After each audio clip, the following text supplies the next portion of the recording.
You're listening to PDR Tool Talk, all about PDR stories, tools, and techniques.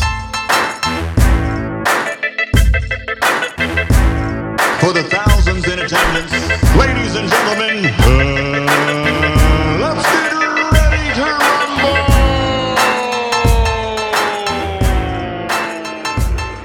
Hey everybody, John Highley here with another episode of PDR Tool Time, where we are about to be your prime center for this moment, because you are having a moment with Vince D'Alessandro, Daniel Grom, and Mr. a guy that we're interviewing here on this show, Myke Toledo. So, yeah, that's right, guys. I'm rhyming. I'm like an amateur rapper. You guys know that, right? You are. You look like a rapper. What's going on, I look man? a little bit like one. Yeah. How you doing?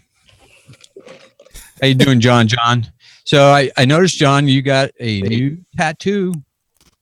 Yeah, man. Yeah, you know, I got a video coming out about this thing here. I actually think the video will be released by the time this podcast drops. So, but yeah, I blasted my tactical logo right across my neck. I got to tell you, I'm afraid of your tattoo artist. Oh, yeah, he looks pretty crazy, doesn't he? I would literally cross the street. Yeah, you know what, though? Let me tell you something. The guy is like the coolest dude you've ever met in your life. He's got kids. He goes to their football games. I mean, he just happens to have his entire face tattooed, and from top to bottom. If you guys remember my zombie killer video, he was the dude holding the hammer in that video, and he was also one of the band members in that video as well. And here's the funny thing, guys. This next video that you guys probably already see this by now that I'm launching is all going to be him just drilling my neck. And you're not going to see what the tattoo is until the end, and then it's going to reveal that, like at the end of the video, it's going to cut out. Cool. But it's going to have the Punisher, you know what I mean? It's going to have the hammer. It's going to have my buddy's band is going to be, featured in it. So it's going to be pretty sick. Speaking of those hammers, are they out for sale now? Dude, all I've been doing is packing hammers. I got the wise idea I was going to launch it before I went to Virginia Beach. And, oh, my God, I mean, I just came home with a stack of orders. And my wife's like, we got to do this. We got to do that. And so I'm like getting here at 4 a.m. I'm waking up at 3 a.m., getting here at 4 a.m. and just packing orders all day long. And it's been brutal. So I'm actually down to today is, what is this, Wednesday, guys? So it's the week before this podcast launch on Wednesday. I'm down to 13 orders that I'm finalizing. I was packing them before I got on this podcast. It's like, what, 8 o'clock here in Ohio? Nice. That's awesome. Yeah, very cool. All you guys should have them by now, that the first round of orders. So I'm going to do a big push over this weekend, though, a closeout push on this model. Well, it's a really cool blending hammer, John. It's super light. It's versatile. Have you made my belt buckle, though? I have not made one out of a belt buckle yet, man. I've been so packing orders, you know what I mean? But Myke, what you're saying right there, dude, I don't know if you've seen my video that I launched on that thing, but the 12-inch hammer weighs 4.5 ounces, which is just about half the weight of an iPhone 7 Plus. The 18-inch, believe it or not, I couldn't even believe it when I put it on the scale. The 18-inch only weighs 5 ounces. So it only went up 0.5 ounces by adding that longer carbon rod. And the thing is just, it's a feather, man. I mean, it is. So I'll have to you guys have the old handles. I'm not doing them handles on this one. The whole premise behind this is being really light. So I didn't put the handle wrap or anything like that on it. It adds weight. So I'm going to have to get you guys out some of the new handles, like the 18-inch ones, because it's all I use now is the 18-inch handle. Well, because it's light enough now, you can use a longer handle because you got a lighter head on it. So it feels more balanced. Yeah, when you catch yourself, and you catch yourself gripping the middle when you get an 18-inch hammer. Like you can grab the middle and kind of use the back of it as a weight, like to counterbalance it. If you guys know what I'm saying. Yeah, and you can dribble it a little bit too. Yeah, you really get that flow down when you do that. So that's been crazy. Been a crazy debacle. And then over last week, I shoved my foot up an insurance company's ass. I mean, probably as hard as I've ever shoved it. That was fun. Did he deserve it? Oh yeah. Well, they caught me on a bad day. You know what I mean? So what happened? Well, what had happened was I had a client that dropped off her car, and I always preach have them sign a direction of pay, right? But she's a good client of mine, and she dropped off the car when I wasn't there. So I wasn't available to have her sign this direction of pay, So anyhow, she's 100% on board with the insurance company paying me and all this kind of stuff. Insurance company calls me that week at the end of Friday. He calls me up. He says, "Hey, man, I'm getting ready to send out this check. We cannot send this check to you because you don't have a direction of pay over to me." He said, "So can you do this and get this done?" End of the day on Friday, guys, just a week worth of work, beat down, ready to go home.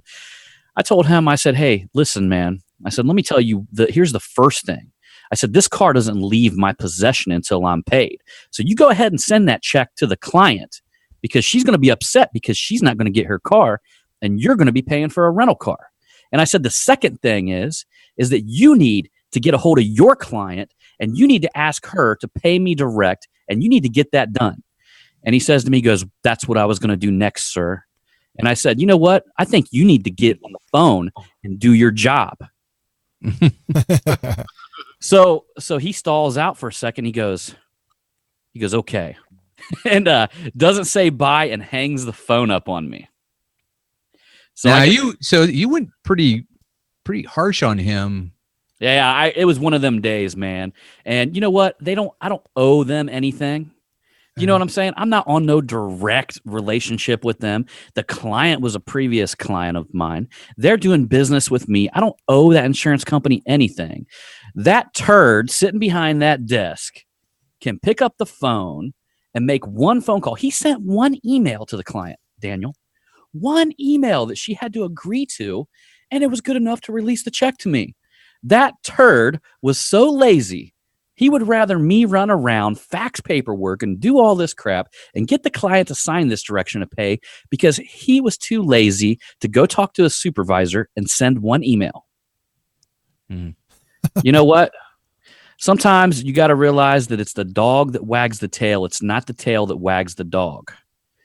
And occasionally, guys, I'm just telling you, if y'all are stipping around insurance companies, you guys are dancing around, especially when they're your customers, they're coming in for your services to you, and you're tiptoeing around these guys like you're scared to, you know what I mean, to step up and be a man and tell them how it is occasionally. That's not healthy. So man, you're going down the wrong path. Did you hear anything back from them? What happened beyond that? Oh, yeah. They all he had somebody else different call me. They screenshotted a check for me. They had everything in my inbox by Monday. Accidentally, they had the wrong email. They spelled magic with a J, so. But once they cleared that up, they basically got everything over to me, screenshotted it, made sure I was getting paid, and then was able to release the car to the client. and these kind of people, here's the cool thing, man. Here's what I love about this type of person, the type of people they are. They're rich bikers, right? So there's this group of people out here in Ohio that they have boats, they have money, but they're cool as can be, dude. Rolling up in their Harleys, taking their boats out on the weekend. Basically, the husband gave me a pat on the back and said, "Dude, you know what?" He said, "I would have told him to do the same thing." Yeah. So he was one of them kind of kick your ass first and talk about it later kind of guys. Yeah. So he actually kind of dug the whole situation. That's awesome. Well, that's good. You're right. You don't owe him anything. You're not a DRP, Nah, man. And all the guy did was send an email, Myke. What does that tell you? You know what I mean? It's basically that he was trying to make me his bitch. Yeah. Right. Well, that's because that's how they're used to it. Because they got. Sorry, Vince, I didn't mean to cut you off. But that's how they're generally taught. Because we got these guys by the balls, and because if they don't do what we say, then we don't give them as much work. And that guy had that mentality, thinking that it was like you. Right. And I'm not out here slob knobbing this dude for nothing. You know what I mean? Yeah. And I don't think anybody else should be. I mean, most of the time, the insurance companies aren't doing nothing for the PDR companies. Yeah. No. Not that I know of. I mean, they don't send anything. I mean, they're not offsetting my advertisement cost. Yeah, we're doing them a favor. We're saving them tons of money, opposed to going to conventional repair. Yeah. Bend over. Yep. Yeah. So to all the audience, I want to tell you out there, I mean, don't play yourself. You know what I mean? Don't let them play you. I mean, sometimes you have to step up. You're the business owner. You're the one that got the customer. And if they're trying to play you, like they want you to run around and do all their work for them, sometimes you got to just tell them and let them know that that's not the way it's going to be. Yep. I agree. 100%. John, well, you always got an opening, interesting story, man. I'm telling you what, man. You always come and bring it, man. So, well, man, you know how it is, man. Yeah, I just want everybody out there to be aware, brother. I think we all want that. You know what I mean, Myke? Yeah. Like we don't want our industry to slide down like the body shops have, man. Running $48 an hour when my mechanic gets paid $100 to do stuff that people are paying out of their pocket. Yeah. Well, have you noticed what Allstate is doing now? They're buying the parts companies now. Well, no, they're having people do their accident reports on an app. Yeah, I've seen that. They're phoning it in, basically. Yeah. Mm-hmm. Yeah, I talked to a guy the other day at Allstate, and what they're doing is everything is by picture, and then you talk to a claims adjuster back east, and they do a live stream on your phone and go over the damage with you. So if you have to do a supplement, you're basically doing it with your phone. You're live streaming, talking to them through their app and showing them the damage and showing the supplement and why you're supplementing. Wow. And my question is this: that could that work for us? And if they can get conventional pricing and get us paid for that conventional pricing? I'm sure they could, but I'm also, they're definitely going to, most likely need supplements almost every single time because you can't see structural damage behind, stuff like that. Well, I think they're counting on people cashing that check. Of course. Yeah. That's the game with these insurance companies. So yeah. What about hail damage? What do you think they're doing with that? You think they're having customers do it? I don't think so, right? I mean, I wouldn't know because I'm not in that area right now doing hail. I'll tell you guys what hail damage is, y'all. Hail damage is a commodity. I mean, here's what happens. We are lucky that it's a commodity as a local person because here's the deal.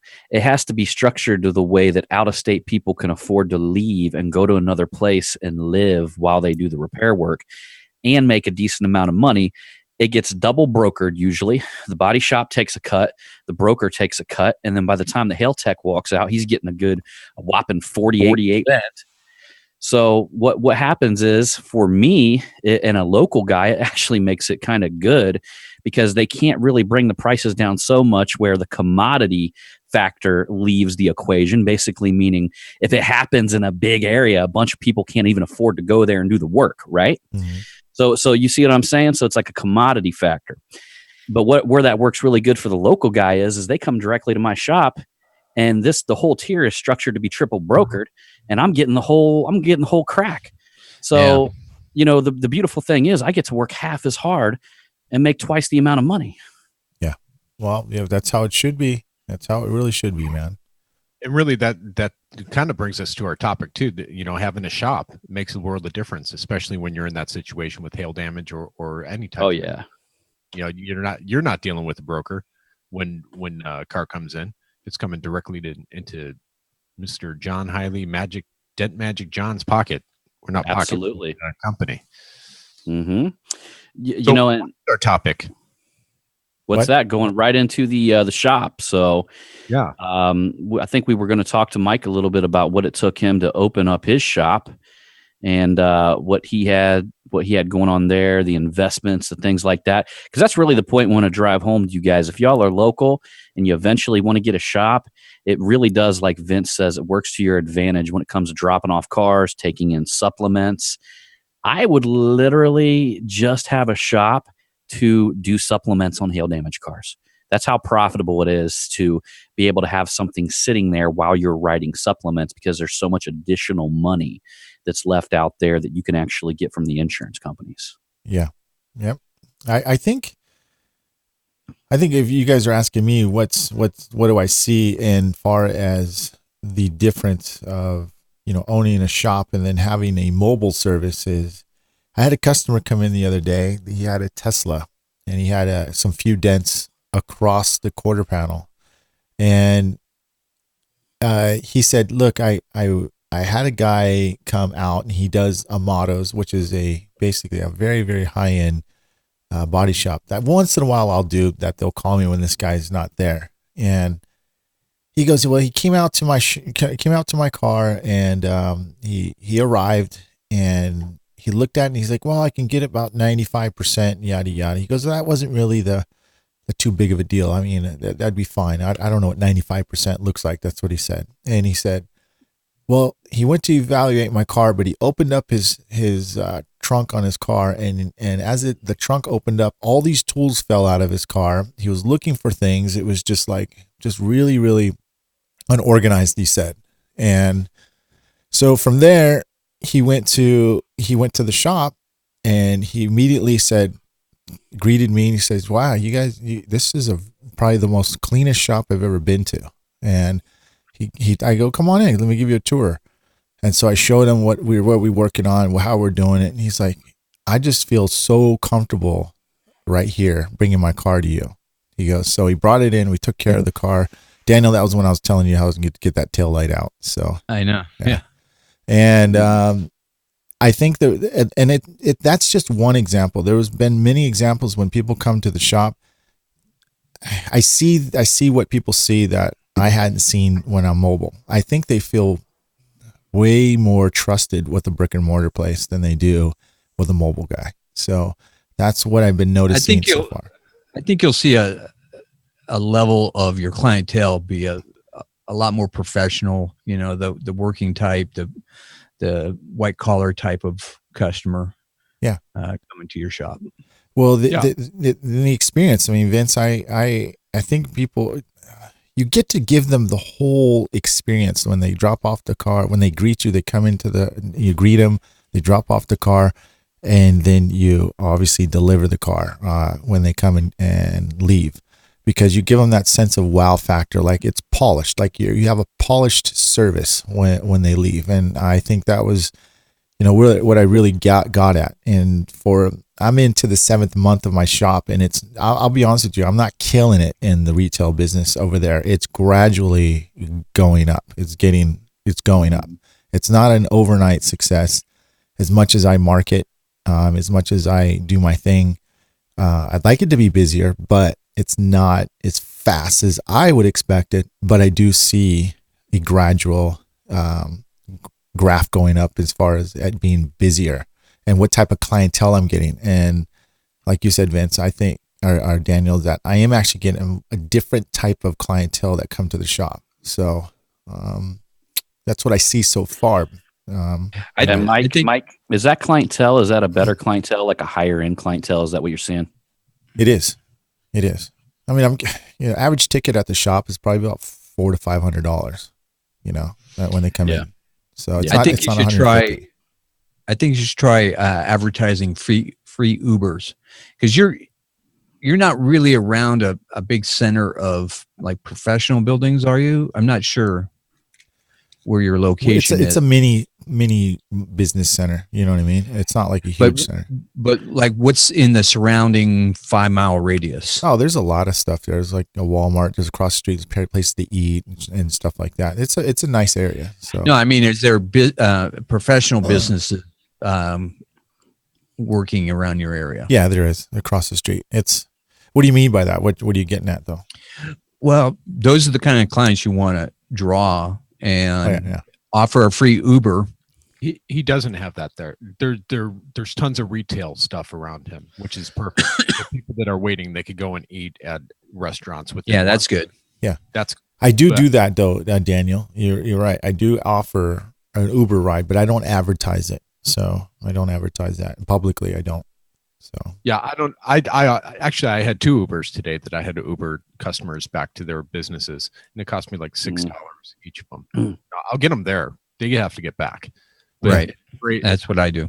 I'm surrounded by professional businesses, like Daniel's talking about, like the people that are office buildings. There's tons of office buildings around me. And those are all young professionals working, doing whatever they're doing in finance or this or that. And those are my clientele that I cater to. That's who I market to in my area. I'm surrounded by new condos going up everywhere and a whole bunch of professional businesses around that are that's my clientele. That's that's what Daniel's going after.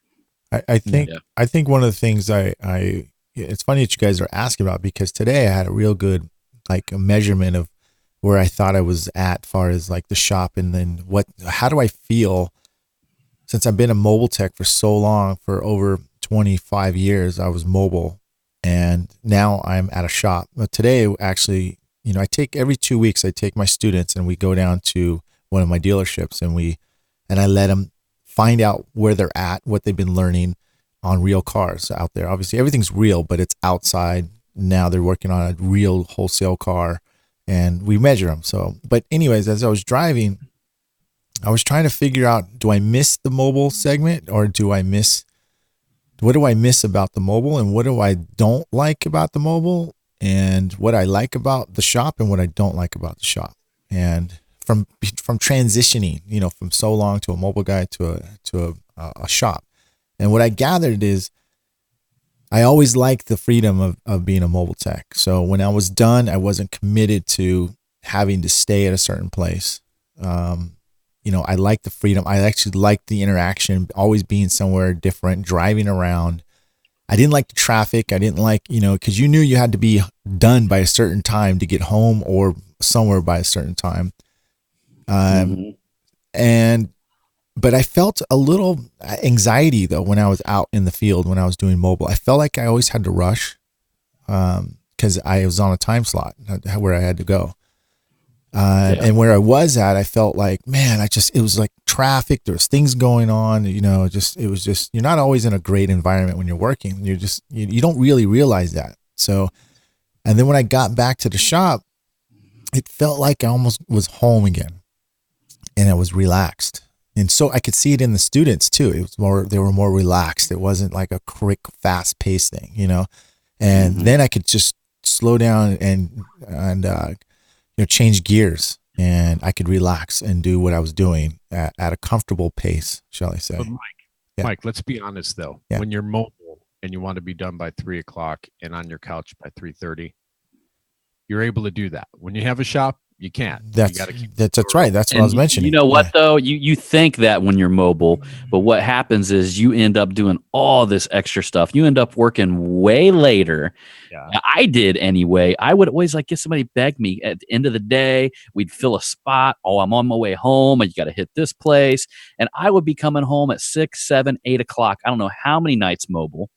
And I leave here at 4 o'clock now in the day at the shop when I'm not freaking packing 1,000 hammers. I do too, John. I actually don't stay. I'm never going to be a 9 to 5, or I'll be 8:30 to 5 or 6 o'clock person at the shop. I won't. I just won't. Yeah.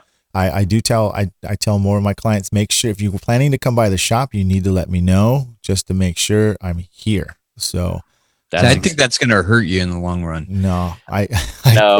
Listen. I want to wants to drop by though, and you're not there. Yeah, but I'm talking.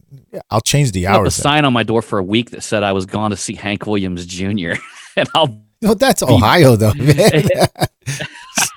Dude, you know what? Listen, see, I've been hearing you guys, right? But I do things so different than what you guys are talking about. Like when people come to me, look, dude, I don't try to be a franchise. When they come to me, it's like I try to make it feel really exclusive. Like we're always super booked out, like 3 weeks to possibly, a month and a half, or sometimes this year I was booked out 2 months. And people that come to me, I've finally narrowed down my clientele to where they're so great and so loyal to me that I've probably got about 1,000 routine customers that will wait months for my services. And I've done that over years of high quality and basically not marketing myself and trying as hard as I could be to be the absolute best. And now, you know what? People come in, they ask me things like, hey, will you do paint touch up for me with the dent removal? And you know what I tell them? I say no. And let me tell you why I say no and why I tell them I say no. I said, because every time I do a dent removal, it always looks beautiful. And then I put that paint touch up on it, and then it looks like shit. And I tell them, I say, you know, if somebody's going to make my dent removal look like shit, it's not going to be me. You can take it. You know, I could point you down to this detailer down the road. He can make it look like shit. That is funny, right? I can point you across the street to this body shop. I've seen them put touch up on there too. They can make it look like shit. That's another way of putting it. Yeah, I mean, that's right. Actually, it does make sense though, because you're right. No, I now, Daniel, I want to say why wouldn't you why is that not good? I know you said you have somebody stop by, but I'm trying to hold on just real quick. Sorry. I'm trying to feel out what hours I really am comfortable with staying at, because I think 4:00 is the sweet spot, because it's hell getting to my shop if you're going to come by after 4:00. It is just notoriously hard. Ultimately, I think if you're busy enough, you're going to have to hire somebody to be the upfront person. Then you can leave and let them. Basically what I do with Tony. Tony's my gal up front. She answers the phone. She's my bookkeeper, and she does estimates. Eventually, I think all guys should work towards that, having somebody there. That way you can leave and go to and do those other things that you need to do. Yeah. But you're counting on those people driving by and seeing your shop all the time. What I found is I ask people how they heard about me, and they say, "Oh, I've been driving by your place for years, and I finally stopped in." You know, if they finally I hate them people. Why? Because they're the drive-by people, man. They don't know anything about you. They didn't have a dent when they drove by. They just but now they have a dent. Now they're thinking of me. Now they stop in. I have found that the people who don't do the pre-research, like my online people are key. They've read the reviews. They've been sold on me. They've watched my videos. There's a difference between somebody who walks in and says, "Oh, I drive by here all the time," and then somebody who walks by. Those are big dents. And then now hold on, but then somebody who then somebody who walks in and says, "John, man, I've watched all your videos, dude." The man, they're like, "You're John, right?" When they walk in and say that, I know that they're sold when they walk in the door, and they are my clientele. They've already been pre-sold on me before they walked in the door. The people that are the drive-by people, man, you know, you got to do a lot of time selling them. And when you're somebody who doesn't have a lot of time, you can't do it. Yeah, and you're right, John. It's working for your market, and you're killing it, and that's great. But it's a different environment out here, and it's a different environment throughout the country. Well, and that's why we have a podcast that services the whole United States of America in all its glory. That's right. And all the other countries. What have you learned, Daniel? What have you learned? Because your butt's going to be at our Mega Media. Why don't you give them a little taste of what's your biggest advice? And I mean, good. Give them something that you would offer somebody about opening up a shop, because people ask me how it's going. Doug Helius, he's killing. I don't know if you guys know Doug Helius. Yeah. Doug Helius is he's booked out like literally like what you said, John. He's booked out, I think, anywhere between 2 to 6 weeks ahead right now, like to get in the shop. And of course, he's in the middle of the auto mall, and he's got Tesla, he's got Mercedes, he's got people coming to him. He's killing it. But that's one of a kind, though. But how are you doing it, John? I mean, Daniel, what's your advice? I mean, when I first started, I was on this back street where nobody could find me, and I had to supplement my business through training. Did that for years. Then I got a little bit better location until I finally found this location. Absolutely the best location. I have prime real estate. I'm right across the street from the freeway. I'm right next to a major mall, and there's all kinds of growth in my area. We're getting all kind. We got Whole Foods, we got a BJ's restaurant, so we're getting all this growth around my area. So that's prime, because the real estate, that means you're spending less on your marketing, but also you have to pair it with marketing. But also what you did in your shop, Myke, is you made it look really nice. And that's the other thing is when they're walking into a shop, you want them to be impressed with how clean it is. It's not like a mechanic shop, all dirty and messy and disorganized. And people are curious about our industry. I mean, you hear it 1,000 times. How do you do that? Oh, I'm so intrigued by this. And oh, wow, those are all your tools. Having your tools display nice and neat, and they get to see them. I have a small window in my waiting room so they can kind of peer out, but they can't see everything, but they can kind of see a little bit, which I think adds to the intrigue. People ask me, can I watch? I say, no, I prefer not to. And that adds to the intrigue. And then, I have Tony up front, and she's my golden girl. I mean, she rocks it, and she talks good to my customers. I overhear her, and she talks me up big.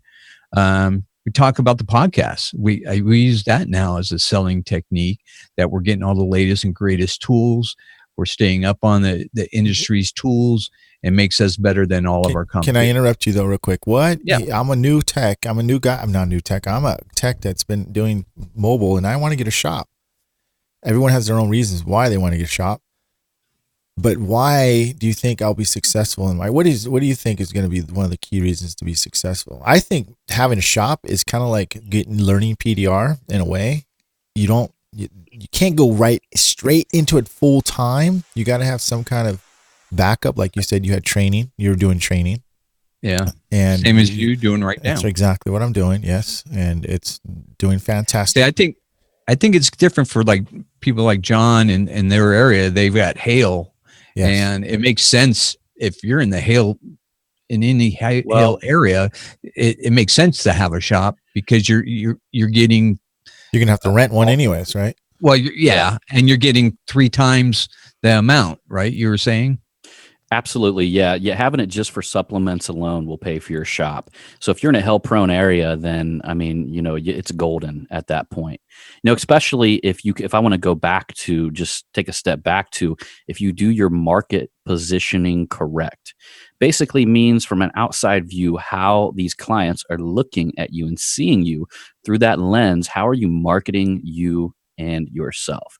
If you put a charismatic individual behind the marketing, you're going to 10x your sales. I mean, you guys know that. You can either have marketing where it's just a bunch of little photos and stuff like that, stock photos. I think we've all had that in the past, right, guys? Of course. Yeah.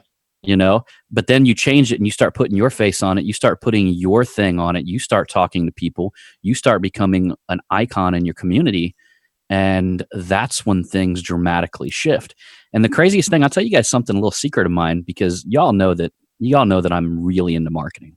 And you guys know that, like, at my heart, I'm like an internet marketer. And I mean, you guys know that I study it, that I live it, that I read about it, that I just love it. I build these funnels, these sales systems that you guys see that get launched. Me and Myke, we build these things. We've got people that work behind us, stuff like that. But what that's done is I've attracted a lot of big business owners in my community. And believe it or not, one of the largest heating and air companies in the country, the owner of it's a good friend of mine, because he noticed my marketing. And I brought me in and I did a marketing presentation. He paid me to take care of his entire staff and do a marketing presentation for their company. Now I got a local restaurant that employs a couple hundred people, wants me to walk his new location with him. We eat there all the time, and wants me to give him marketing advice. The gym that I go to, they want me to teach them marketing. They want me to teach them how to run Facebook ads, how to pixel, how to retarget their clients. So I've been putting on marketing presentations now for monsters in our community, which basically has spread the word out that, hey, this guy's not only a dent tech, he's like a marketing monster. And that alone has even upped the type of clientele that's been walking through my door. So don't be surprised the little angles and the little knowledge that you can put together that can actually spread through your community. It's just amazing. So basically, the same way that I try to position myself in the PDR industry, like how, everybody knows, Myke Toledo, everybody knows me because we're always out there. Everybody knows Daniel. Everybody knows Vince. And I do that in my community as well, making myself a local icon. So that way, you rise to the top of what Daniel and Vince and all these guys are talking about, as all the business people know who you are, because you got something bigger than just a reputation of being like a dent company or something like that. And John, you nailed it, and you're doing a fantastic job. Now, think of it as we're talking to other PDR technicians and business owners. And you have a lot of irons in the fire, and you have a lot of sources of income coming in between your PDR marketing, between your hammers, between training, between it seems like PDR might be a small sliver of that big pie that you got going on now. So, thinking about the guys that we're talking to on the podcast Well, that are and that's exact. Yeah, and exactly. And exactly, Vince, because I was that guy before I learned all this marketing stuff, but I was out there doing it unprofessionally and still becoming an icon in my community because your competitors aren't even putting their face out there. They aren't even talking. They're not going live on their Facebook. They're not getting in front of their audience. They're not targeting their local area and sticking their face in front of them and just talking. Yeah. Look, and you don't have to be perfect and polished. I'll tell you what the worst thing is when somebody tries to be perfect and polished. Yeah. When you start sounding like a robot and your words are spaced out because you're afraid to make a or a you know what? You're ruining yourself. Because people can't relate to that. Well, I also think you're right. Sorry, Vince, go ahead. Well, I think a lot of us are, the four of us are successful because we're part of our community as well. We have kids. We're out there at swim camp. We're out there at soccer games and baseball games. And people know just from us being out there and talking to people that, hey, here's the dent guy. Schools, things like that. You got to be part of your community. You can't be the PDR business, or you can't be a business owner and just go to work, come home, and live in a cave all the time. You have to be out in the community and push things. You have to do that, but you also have to have a bigger mindset as well. You have to say, okay, I'm in the community pushing things, and that's priming me to push things to a bigger audience. Sure. So you never want to think about, because you can only meet so many people. I learned this a long time ago. You can only meet so many people face to face. And if you're banking on that to increase your business dramatically quick, like really quick, you're playing yourself. You need to, if you want to do it, you need to create a system, some sort of routine. Like, okay, guys, you're listening to our podcast right now. It's became a routine. We've created a system. We've put something out every week, and eventually thousands of people tune into it. And was it like that at the beginning? Hell no. At the beginning, we were scratching our heads thinking, man, we should be getting better numbers than this. Well, that's why guys need to go to Mike's marketing mega event, is to learn all that stuff. Well, ramp up to. It's right. Well, I'm going to be honest with you guys. Right now, what me and John and you and Daniel and Vince, what we're going to mention at the Mega Media, and this is one of the things, is I call it, you plant your seed. You have to plant your seed now. You can't plant a seed and then look back and plant one seed and go, is there a tree there yet? You can't do that. You have to continuously always plant seeds. And that's what I've been doing with my shop. It's growing slowly by little. And it is because I've planted seeds in different areas of trying to get it to build up. Mm-hmm. Yeah. Now, Myke, you got to admit, though, your shop would grow dramatically faster if you weren't training students as much as you're training people, because that takes away part of your energy. You guys got to realize that too. Where you focus your energy, the money's going to come in. Yeah, that's true. It takes, look, guys, I do train very well, and it takes a hell of a lot of energy to train somebody correctly. It does, especially if they're not having such a good, I should say, they have a lot of stumbles here and there, shall I say. But going back to, far as the routine, Vince, you have an interesting routine too, because I think you have a shop and you do mobile too a couple days a week, don't you?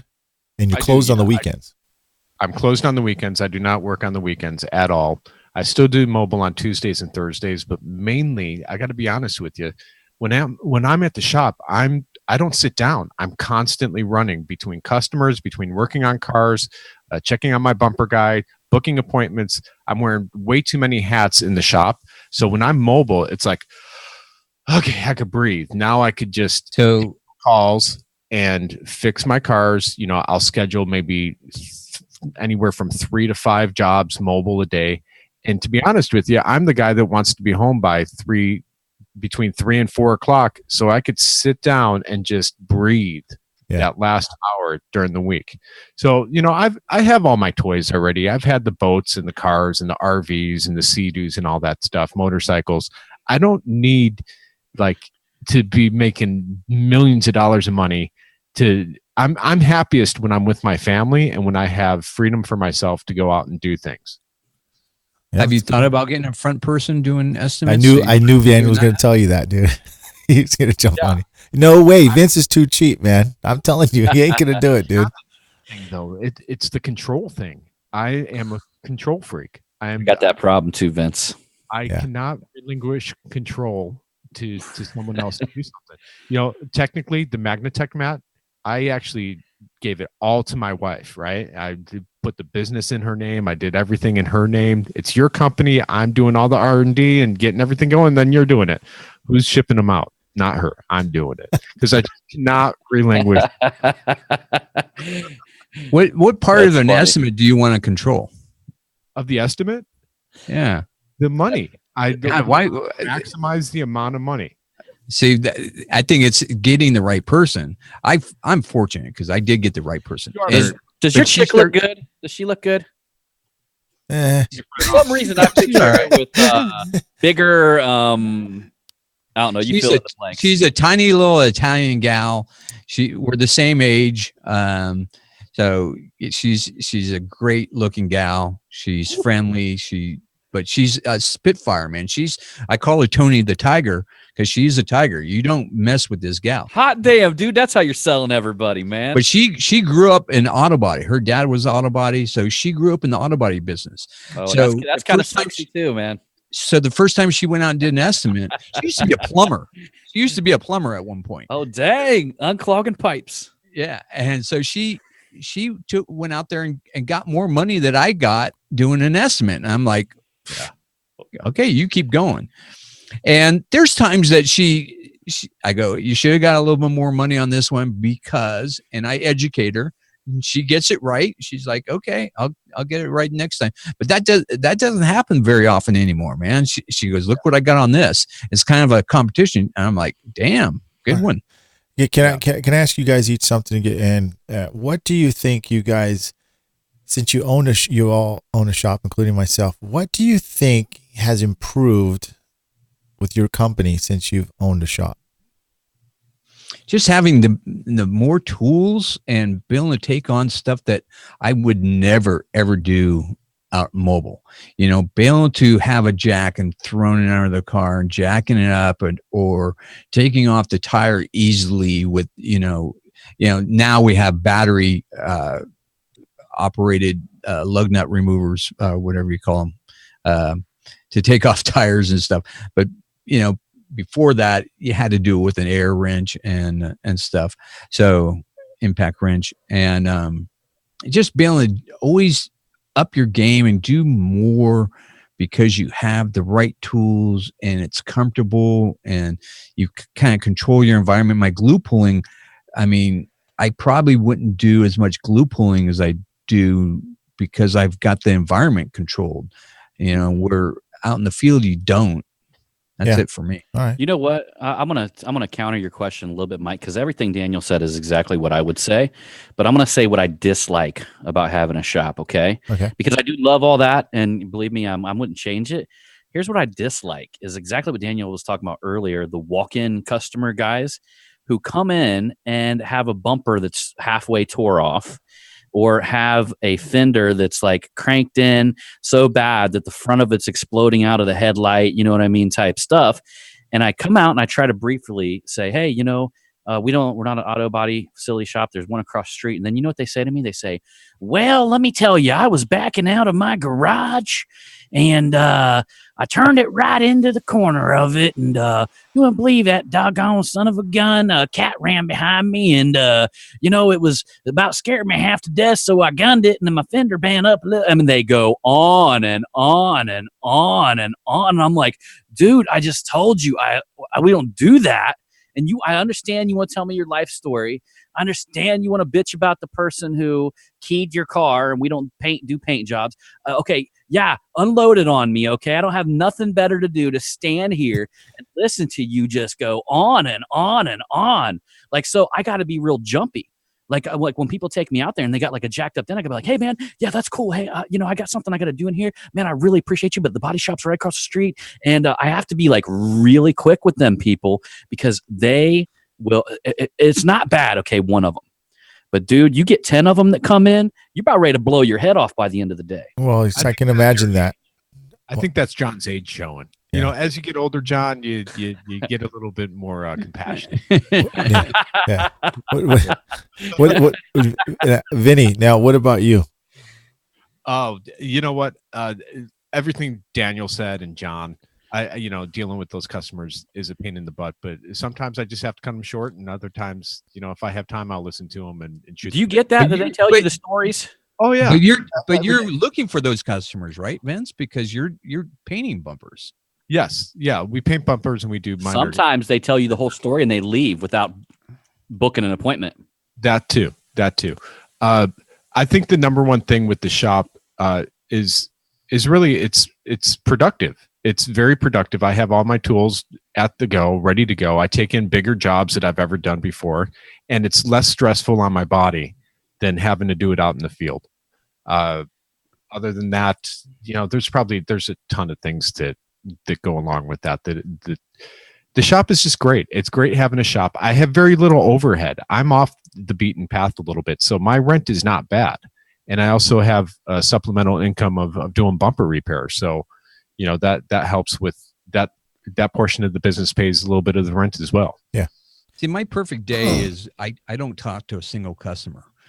I just go to the board, I get my work order, I pull the car in and do the job, pull the next one in, do that job. And at the end of the day, I don't talk to a single customer. I turn in my sheets, and then I go to the computer and I look how much money I made for the day. That's my perfect day. All right. Hold on a second. I'm going to ask you a question, then I'm going to talk, and then I'm going to finish my turn about what I think has improved since I've had the shop. Okay.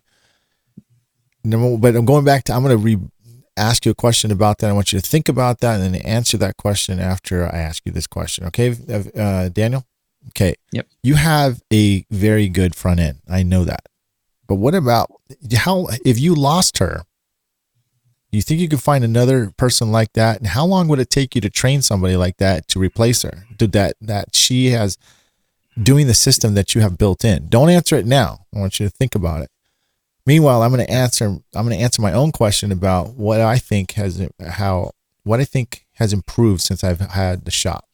But before you answer that, Myke, yeah, do you like having the shop? I do.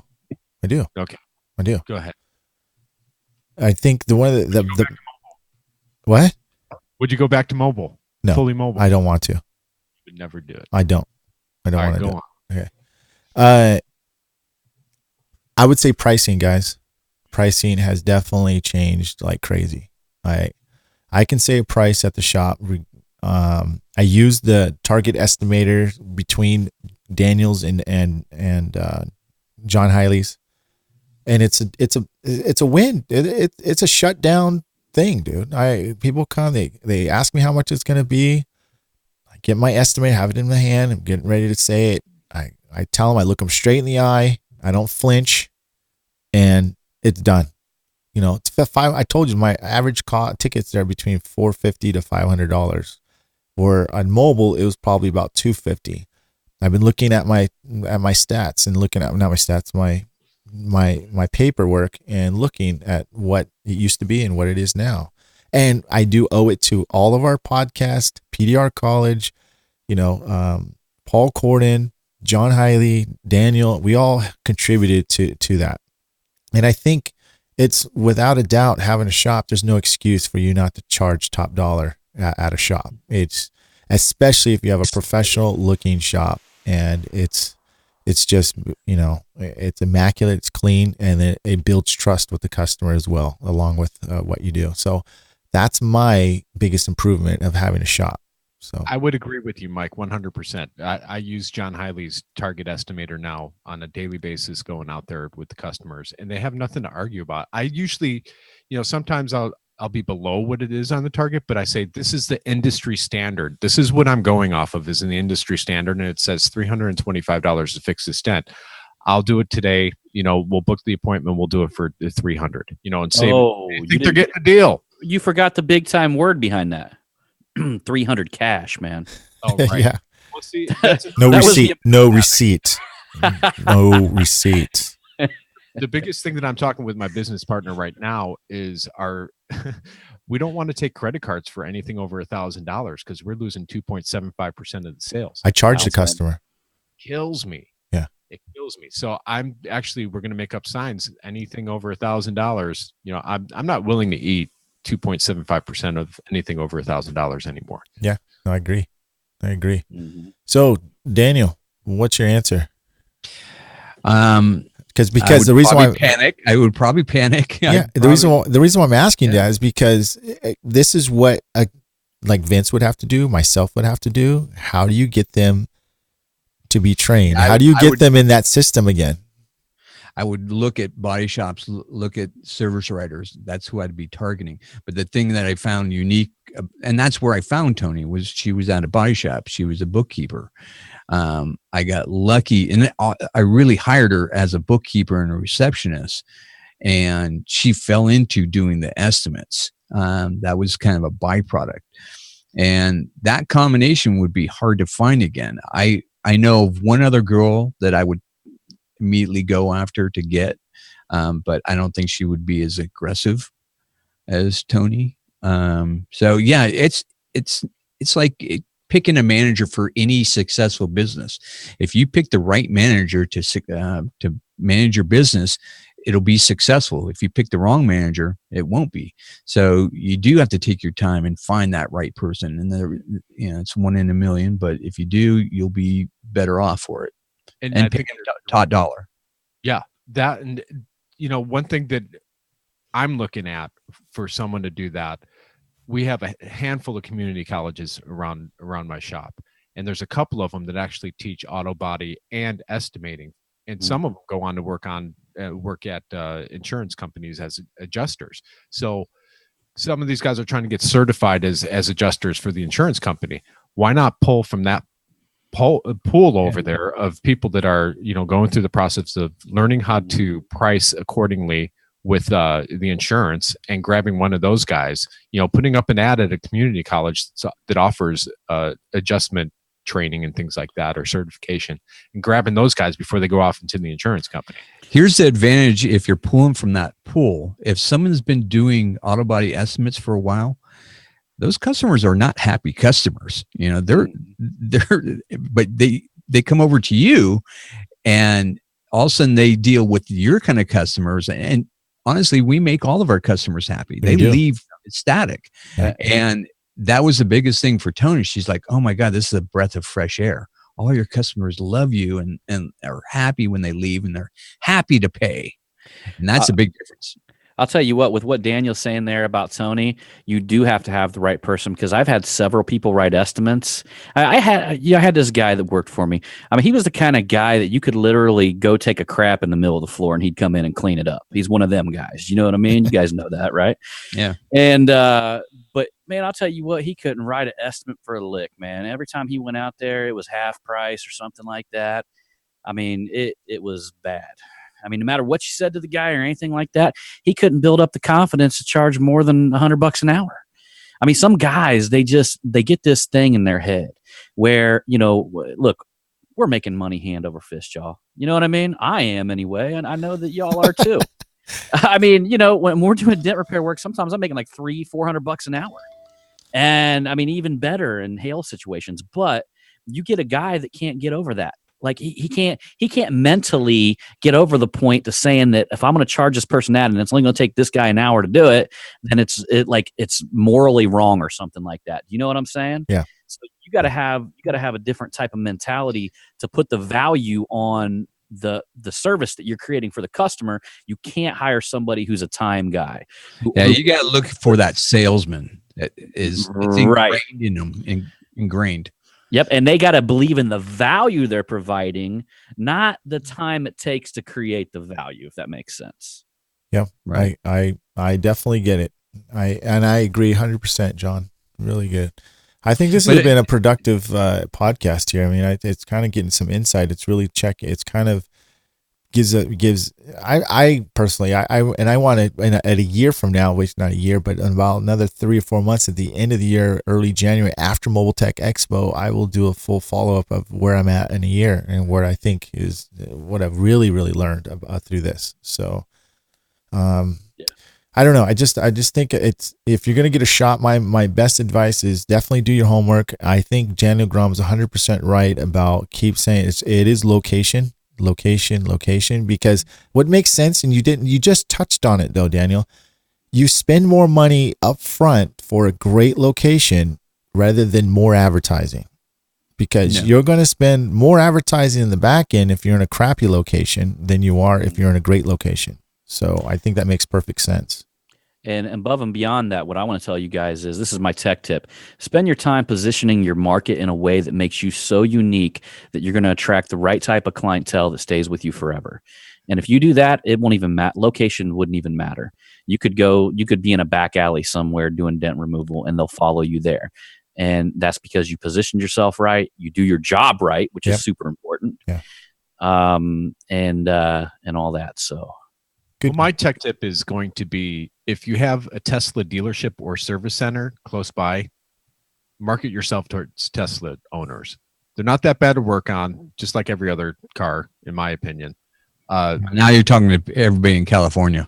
No, because there's Tesla dealerships all over the nation now. But I know out here, it's a 2 to 3 month waiting list at any Tesla certified body shop. So if you're able to work on Teslas and aluminum, turn your marketing to those guys, because they love their cars. They can't drive around with dings on it, and they're not willing to wait 2 to 3 months to take it to a certified Tesla dealership. Yeah. Good job. Yeah. Okay. So, is there one? so are we into tech tips? Yeah, it's your turn. Yep. Your turn, man. Okay, I got kind of a stupid one. This is for all of you that wear glasses. So I got these Nikon.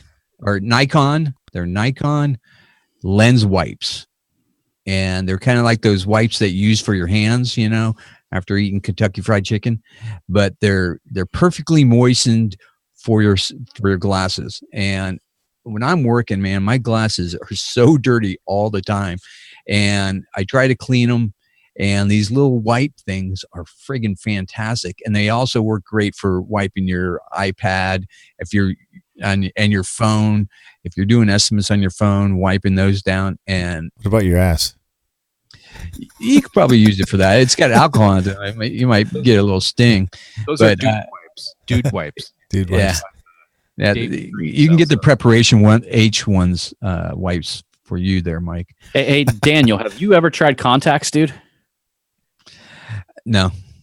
You guys know that I just started using contacts. I know you have beautiful eyes there, John. Yeah. You're very sexy. It was hard at first to switch. Were you nearsighted or farsighted? I would be nearsighted. Yeah. So you can't see far away. That's what he's saying. Correct. Yeah, I'm farsighted. So I can't see up close. So I think that's out of the question, right, Mike? Is that right? I have no idea. I just can't. I can't read my phone. That's all I do. I put on my. I don't think we can wear contacts. Well, you know what's kind of cool about getting rid of the glasses, though. If you can get them, you should talk to your doctor. But you like your face can go up to the side of the car again, and you find yourself getting into positioning yourself a little bit better. I think with getting your head a little bit more level and flat to the panel. And dude, after I started getting used to them a couple days, I freaking smoked a hail car. I mean, like 2 hours, and it was not like big dents, but they had a bunch of them on there, and just killed a hail car last week. I've gotten faster, and it's been good. I think you're right, John. I mean, here's a tech tip too for us older guys. If you're close to your late 30s and you're in your 40s, if you want to know, like real quick, without even going to the doctor, get a pair of like $10 to $15 reading glasses. When you're doing a dent, put them on and see if it makes a huge difference at seeing the detail. Because if it does, it's going to make it's going to look like you're looking at a dent in 4K. I guarantee you, it will. You're like, oh my gosh, holy crap! And John, if I could get rid of my glasses, I would, man. Yeah. But I'm just saying, see, just check your eyes before and get a pair of reading glasses and see if your eyes are okay. I mean, you never know. But I just need reading glasses.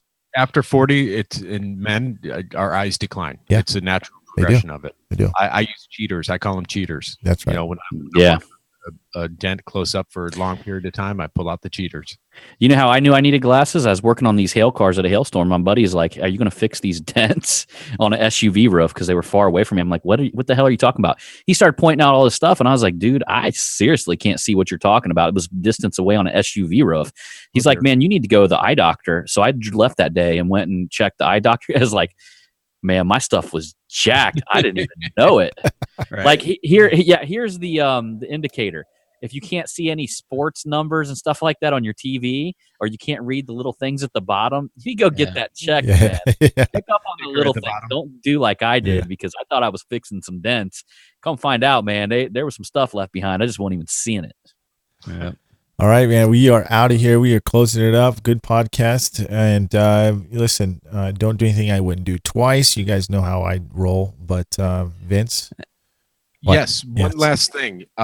Everyone, the Magnatech mat is now for sale at Anson PDR. It's on the truck at the location. It's online, so you could go to Anson. And did you guys see my video? Hold on. That was awesome, Daniel. Now I see what you're talking about. What do you mean? What video?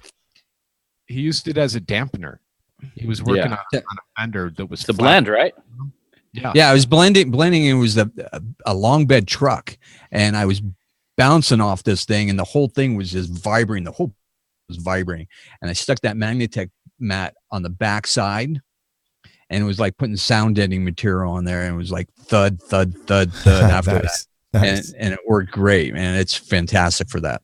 We use it all the time. I got a hail car coming in. I'm going to be using that mat a lot. So I can't even tell you how much I use it now. It's crazy. When I'm doing door dings, I just slap it right up on the roof and put my tools right there, my rods right on hanging off. Dude, yeah. That stuff's money for hail cars.